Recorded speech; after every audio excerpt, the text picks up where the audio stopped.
drage dijakinje in dijaki, spoštovane profesorice in profesorji ter vsi drugi sodelavci in sodelavke na Srednji poklicni in tehniški šoli. Čez 4 dni bomo 78. zapored praznovali 8. februar kot slovenski kulturni praznik. Od leta 1945 naprej je namreč dan smrti našega velikega pesnika praznik slovenske kulture, od leta 1991 pa tudi državni praznik, s katerim se Republika Slovenija uvršča med redke evropske države, ki praznujejo svoj dan kulture. Ne po naključju, kajti od 16. stoletja pa vse do srede 19. stoletja je kulturna ustvarjalnost, še zlasti besedna umetnost, odigrala ključno vlogo pri vzpostavljanju in izgrajevanju slovenske nacionalne skupnosti.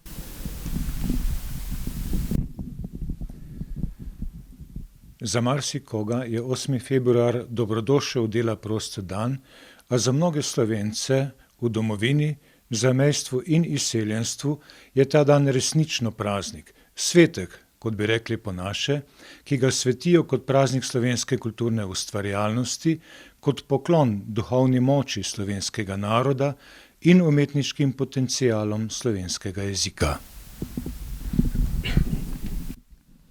8. februar je praznik kulturne ustvarjalnosti poklicnih umetnikov in tudi ljubiteljskih ustvarjalcev, ki jih kulturno udejstvovanje notranje izpolnjuje in bogati njihov življenjski vsakdanjik.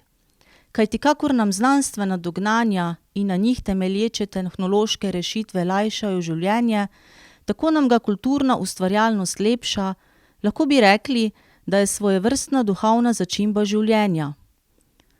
Tudi na naši šoli je kar nekaj dijakov in učiteljev, ki na primer pojejo v pevskih zborih in igrajo v glasbenih skupinah, plešejo v folklornih skupinah, pišejo pesmi, nastopajo v gledaliških igrah ali pa svoje občutja, spoznanja in misli izražajo z likovno, fotografsko in filmsko govorico. Veseli smo njihovih uspehov in jim ob tej priložnosti čestitamo zanje. 8. februar je tudi praznik slovenske umetniške ustvarjalnosti in na ta dan Prešernov sklad podeli najvišja priznanja za dosežke v kulturi. Najeminentnejše so Prešernove nagrade, ki se podeljujejo od leta 1947 in jih ustvarjalci ter ustvarjalke prejmejo za vrhunske umetniške dosežke v okviru svojih življenjskih opusov, s katerimi so trajno obogatili slovensko kulturno zakladnico. Poleg njih so še nagrade Prešernovega sklada, ki se podeljujejo od leta 1962 in jih ustvarjalci in ustvarjalke prejemajo za vrhunske umetniške dosežke, ki so bili javnosti predstavljeni v zadnjih 3 letih pred podelitvijo nagrade in pomenijo obogatitev slovenske kulture. Med umetniki, ki so sooblikovali in neizbrisno zaznamovali slovensko nacionalno kulturo, so tudi številni ustvarjalci iz slovenskega panonskega sveta, iz Prekmurja, Prlekije in Slovenskih goric. Kar nekaj od njih jih je doslej prejelo že tudi Prešernovo nagrado in nagrado Prešernovega sklada, 2 od njih, Milan Vincetič in Aleksander Červek, sta tesno povezana tudi z našo šolo. Tokrat ne bomo pregovorno panonsko skromni in sramežljivi, ampak jih bomo na glas imenovali.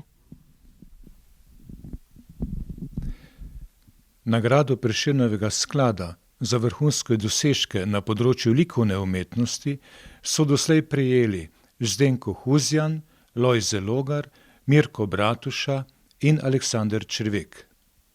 Za koreografsko-plesne stvaritve jo je prejel Matjaž Farič, za gledališke igralske kreacije pa Nataša Matjašec. Nagrado Prešernovega sklada za književnost so prejeli Evald Flisar, Feri Lainšček, Vlado Žabot, Milan Vincetič, Suzana Tratnik in Vladimir Kos. Prešernovo nagrado so prejeli 4 literarni ustvarjalci: Bratko Kreft, Miško Kranjac, Edvard Kocbek in Feri Lainšček. z recitacijami izbranih pesmi in proznih odlomkov naših Prešernovih nagrajencev in nagrajencev Prešernovega sklada za književnost dodajamo svoj kamenček v mozaik proslavljanj letošnjega slovenskega kulturnega praznika. Prozne odlomke in pesmi bodo interpretirali Jure Kučan, Rebeka Sukič, Bine Pelcelj, Pija Gaja Perš, Adrijan Cvetko, Uroš Kuhar, Marko Bagar, Neli Nedeljko in naša profesorica Gabriela Granfol Pevrača. Pridružili se jim bodo glasbeni izvajalci. Trio Timo Kosi, Nives Rac in Sara Horvat ter šolski narodno-zabavni ansambel v sestavi Matija Berden, Niko Kurnik, Gal Sukič, Leon Avguštin, David Dogar, Patrik Štaus in Niko Gergek.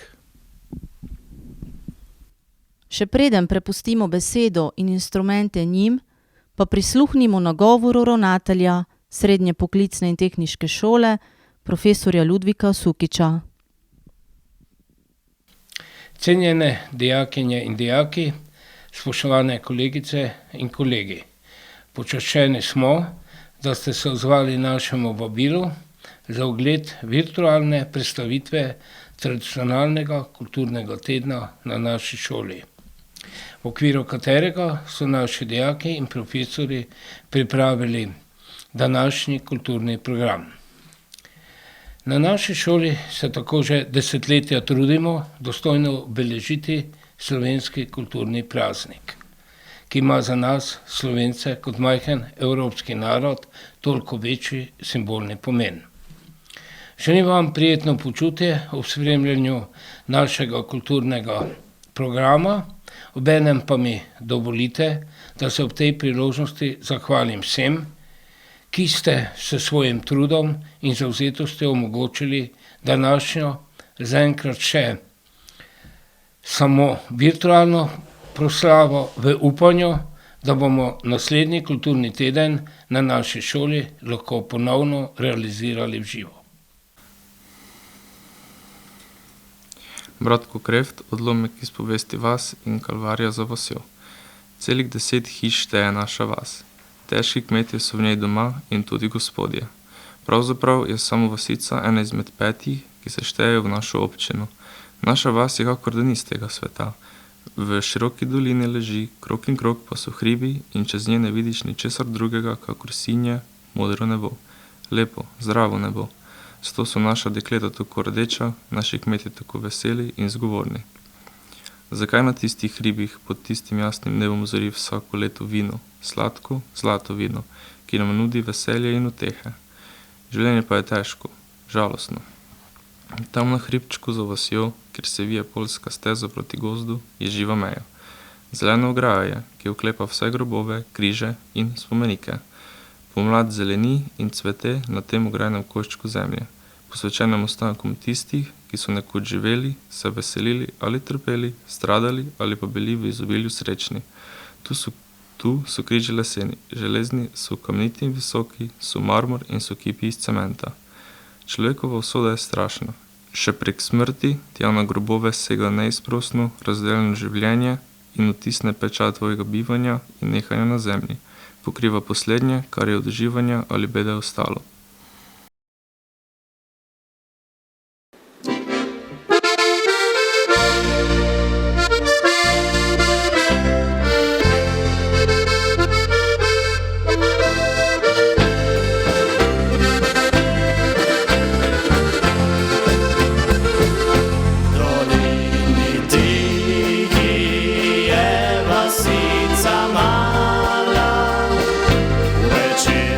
Mrak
Vladimir Kos, šanson iz Gnanca.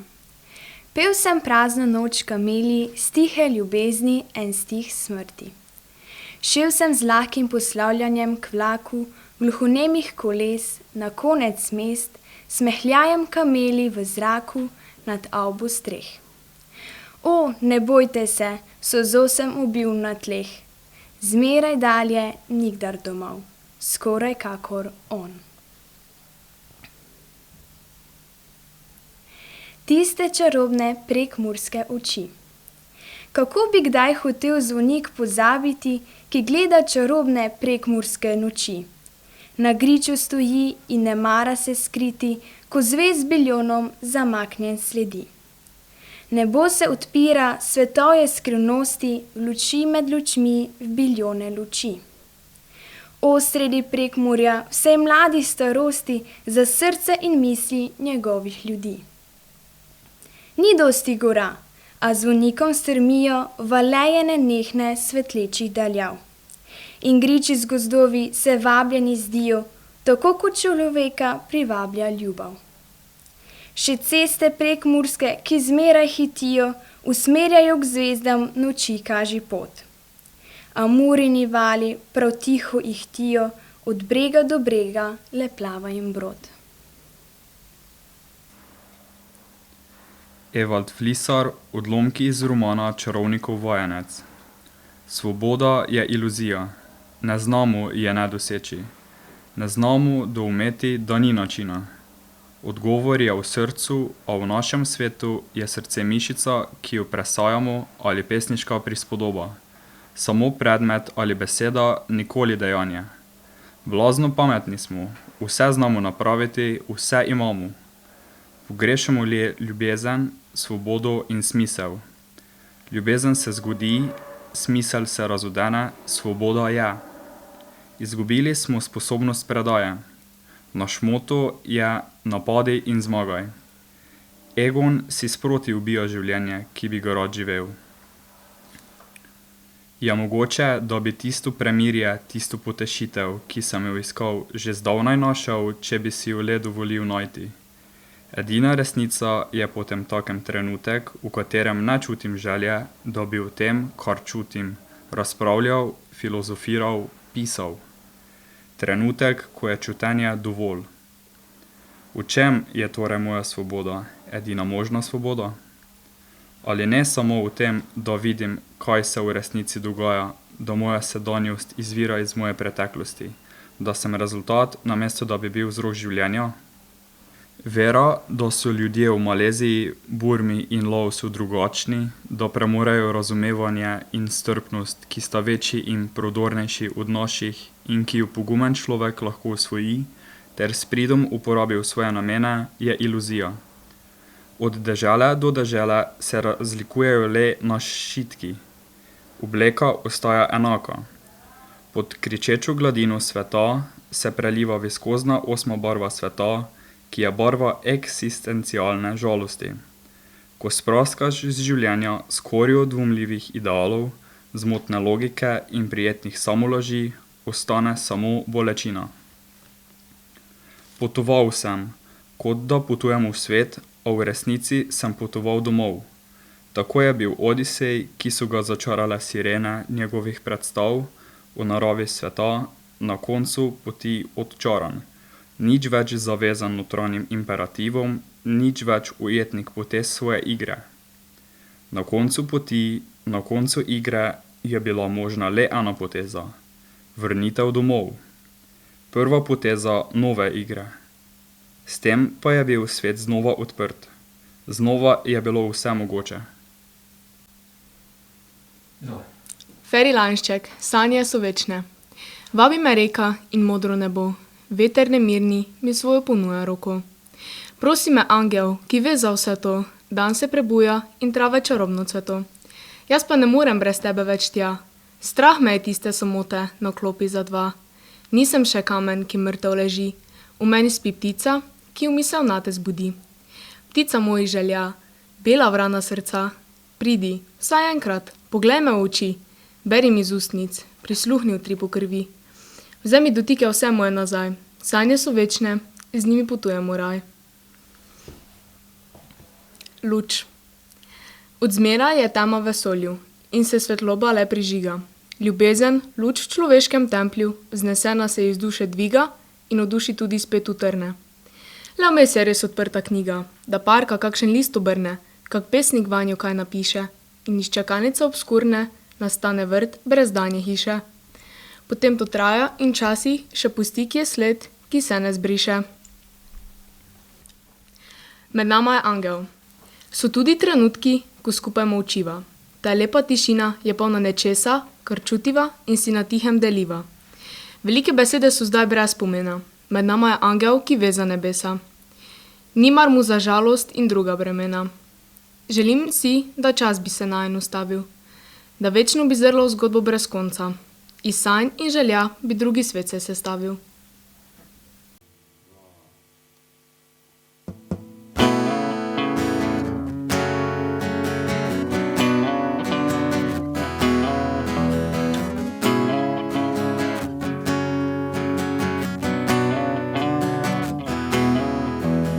Mogoče kdaj in kje živeli so ljudje, ki ni bilo ista, pokazati roke v rokah.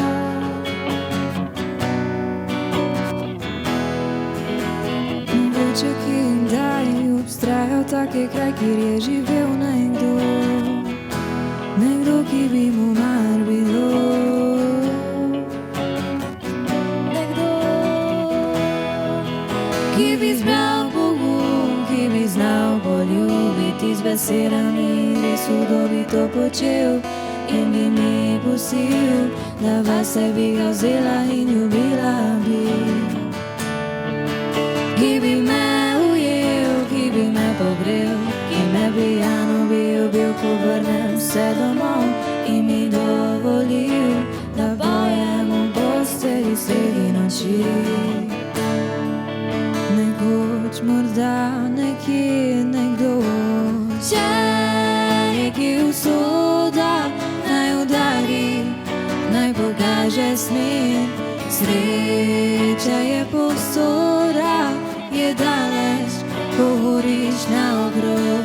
Če je ki usoda, naj udari, naj pokaže smer. Sreča je povsod, a je daleč, ko horiš okrog.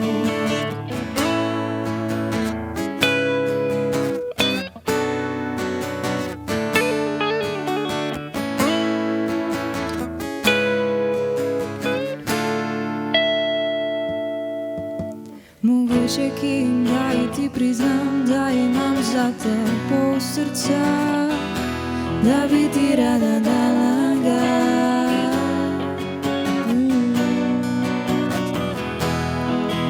Če bi zbral pogum, če bi znal poljubiti z besedami, kot stokrat prej si to počel, a si jih pustil pri tistih, ki je vzela, ljubila ni.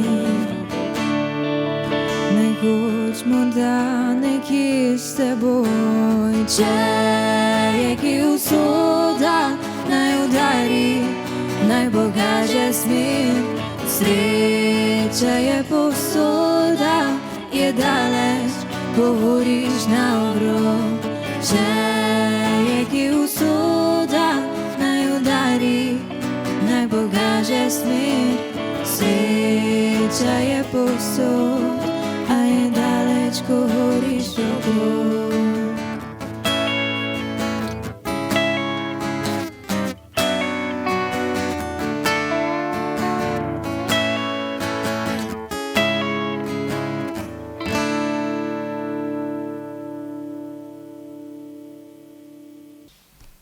Suzana Tratnik, odlomek iz mladinskega romana Tombola ali življenje. Prosti spis, 5. A razred. Moja mama Džezeri je prodajala karte usode na semenjih in tombolah. Prodajala bi to ona tudi na ulici ali po hišah. Je vedela, da ljudi usoda ne zanima, ker so škrtice. Na tomboli pa so pripravljeni kupiti vse. In tako tudi karte usode. Ko je mama doma lepo pisala več variant usode, na vsako trdo karto eno, mi je vedno pravila: Sine moj, Ljudje so za srečo ti pripravljeni kupiti vse, pa i upanje na nju. To je pomenilo kupovati srečke, kupovati upanje. Mama je znala napisati karte tako, da so veljale za moške in ženske, otroke in starce. Nikoli ni napisala o smrti. Rajši je pisala o rojstvi, nosečnostih, novih hišah, novemu partneru, ki je bil zmerom vojnolice, če je bil moški. Ali pa o novi partnerki ali zaročenki, ki je bila poštena ženska s svojim poklicom. Pisala je o novi službi, o bolezni, ki bo ozdravljena, o otroci, ki se bojo poboljšali. Ker so bili to časi komunizma, je na vsako drugo karto usode napisala še možnost susreta z našim gospodinom Maršalom. Vsi so si želeli srečati maršala, divno italijansko igralko Sofijo Loren ali grškega bogataša Onassisa. Zato se je to splačalo napisati. To je ljudem dajalo upanje. Pisala je še take zadeve, mogoč dobitak na loteriji, avto sa 4 vratima ali hiša z 2 balkonoma. Mama je lepo izpisala vse te variante po 4-krat ali 5-krat. Ljudje so hoteli imeti podobno srečna življenja. Mama je mislila, da je prav tako, kad so več pošteno plačali. Karte si je založila v žep v ruti, ki si jo je zavezala okoli ramena in pazduhe, kot dvodelno visečo mrežo. V drugi žep je vtaknila podgano, seveda živo. Podgana je morala biti bela, da so jo stranke takoj opazile in da so mislile, kako je čista. Na dan sejma ali tombole jo je Džezeri spravila v rutu na svojih prsih in se vrgla v posel. Sprehajala se je med ljudmi in vpila: usodne karte, 2 dinara, destini, fortuna, šiksal, cel život na karti, brez šale, istinito, kupi, kdo si upa, taj ne obupa. Ne, ljudje so bili vedno zadovoljni. Nikoli ji niso rekli, da je prevarantka, nič grdega. Samo se je zgodilo, da so jo poiskali leta pozneje in jo nadrli, ker jim je karta usode povedala čisto resnico. Tako kot tisti mladi moški, ki je na tomboli kupil karto. Še 3 geld je dal Džezeri. Vzela je karte v levo ruku, jih otvorila kot pri pokru. Z desno roko pa je vzela belo podgane iz rute. Podgana je z zobmi izbrala kartico. Tako se je pisala usoda mladeniču s črnimi, nazaj počesanimi lasmi. Tvoj život je tvoj strah. Ti ga boš premagal s pogumom. Ženske te rade vidijo, ti pa boš jih napravil nesrečne. Imel boš 2 nezakonske ženske dece, za njih boš slabo skrbel. Zaradi posla boš živel v tujini brez žene in familije. Denar ti ne pomeni veliko, zato ga ne boš nikoli imel dolgo v žepu. Rad plešeš, poješ in preveč piješ. Tvoja barva je rdeča, tvoja roža je vrtnica, tvoj kamen sreče je ahat. A tvoja usoda na oko vesela, v srcu nestalna, v duši samotna. Joj, kako se je mladi fant leto kasneje na drugi tomboli razjezel na mojo mamo. Prekleta baba ciganska, prav si imela, ti si prava veštica. Plačal ji je še 5 dinarjev, zato da ga ne bi še bolj uročila, da bi imel vsaj v inostranstvu mir pred njo. Znaš, sine moj, ni ga hujšega, ko živeti z resnico. Ni to za svakoga. Tako je govorila moja Džezeri, neocenjeno.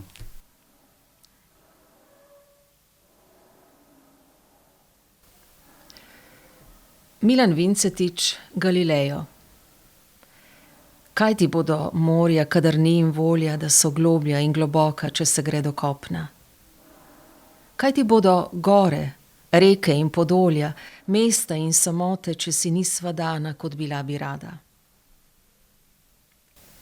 Habel. Vedre sinje so livade, polne rose, polne mane, pa se ti ne pase zvest, ki se jim bega od nebesa do neba, ki se boči, ko se neha. Kot da je pribegli si, kakor midva, ko ga ni. Newton. Marogas sem, ti pa brezpotna od vzhoda do zahoda, zdaj nizka, zdaj visoka. Kot loško jabolko s premilega drevesa, ki modre zaveja v slišje popoldneva, če ga jeva in ne jeva.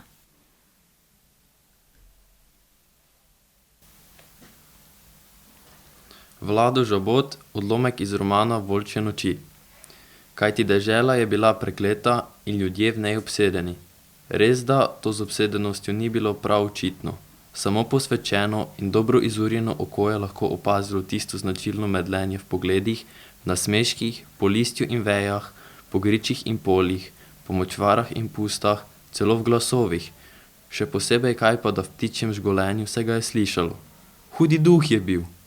Kakor veliko, nevidno breme je ležal na deželi in na vsem, kar je bivalo v njej. Hudi duh in njegova prekleta oblast, kar je bilo opazno nekako tako, kot če gledaš na primer dva človeška obraza in hkrati ne vidiš na pleča in torej ne veš, da ena nosi breme, druga pa ne. In v tistem pogledu, na tistem obrazu, katerega pleča nosijo breme, je vidno prav takšno medlenje, tudi glas je drugačen, besede pomenijo drugo. Če pa je breme na vseh in na vsem, se vse skupaj pač težje opazi. Razlike preprosto ni več. Ta in oni in ono prenašajo isto, zato ne veš, če oko kaj hitro spregleda resnico. Tudi če se med drevjem kar same od sebe plazijo volčje sence, ne veš. Že res, da se vse skozi zavedaš, da so volkovi beli in da jih tokrat ni sencami, vendar to ni dovolj. To je namreč lahko čisto navadna zblojenost, v kateri ni vedenja o ničemer posebej. Edvard Kocbek iz pesniškega cikla Slovenska pesem.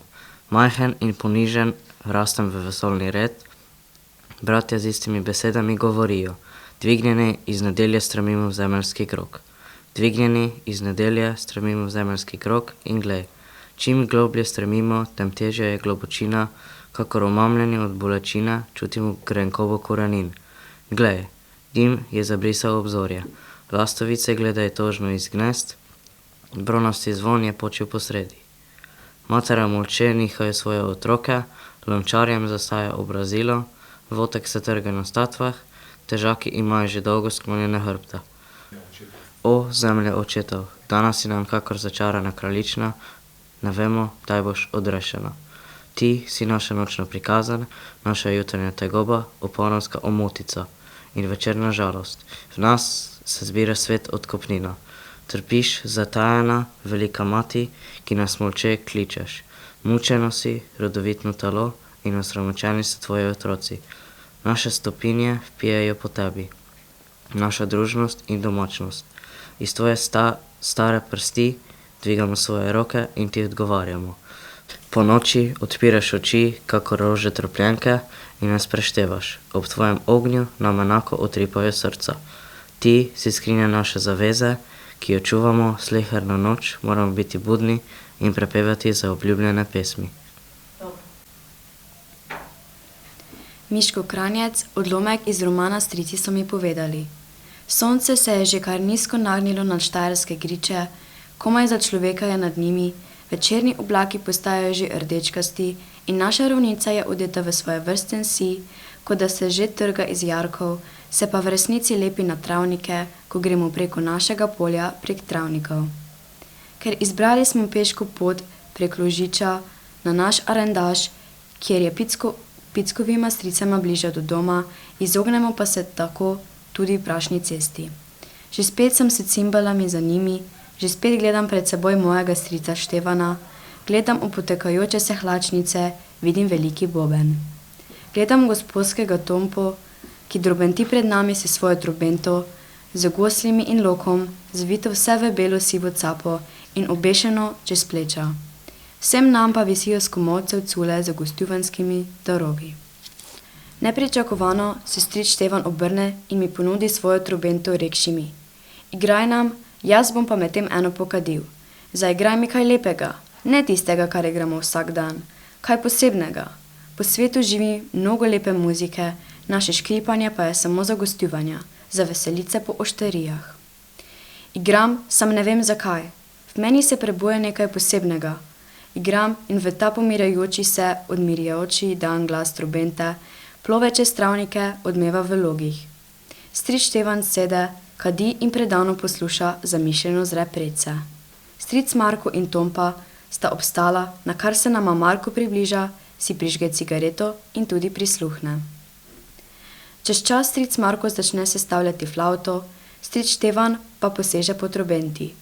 Ko preneham, mi z glavo pokaže na cimbale, kamor tudi pokleknem, primem za paličice. Prisluhnem, kako se strica lovita, prehitevata, dohitevata v nekih svojih napevih in vendar nečim se vedno lepo ujameta.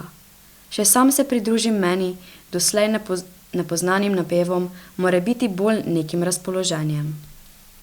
Tompa je doslej stal ko soha, kot da mu našega igranja vopče ni mar. Zdaj stoji skoraj nad nami, nič ne čaka, da končamo. A je to zdaj vaša umetnost?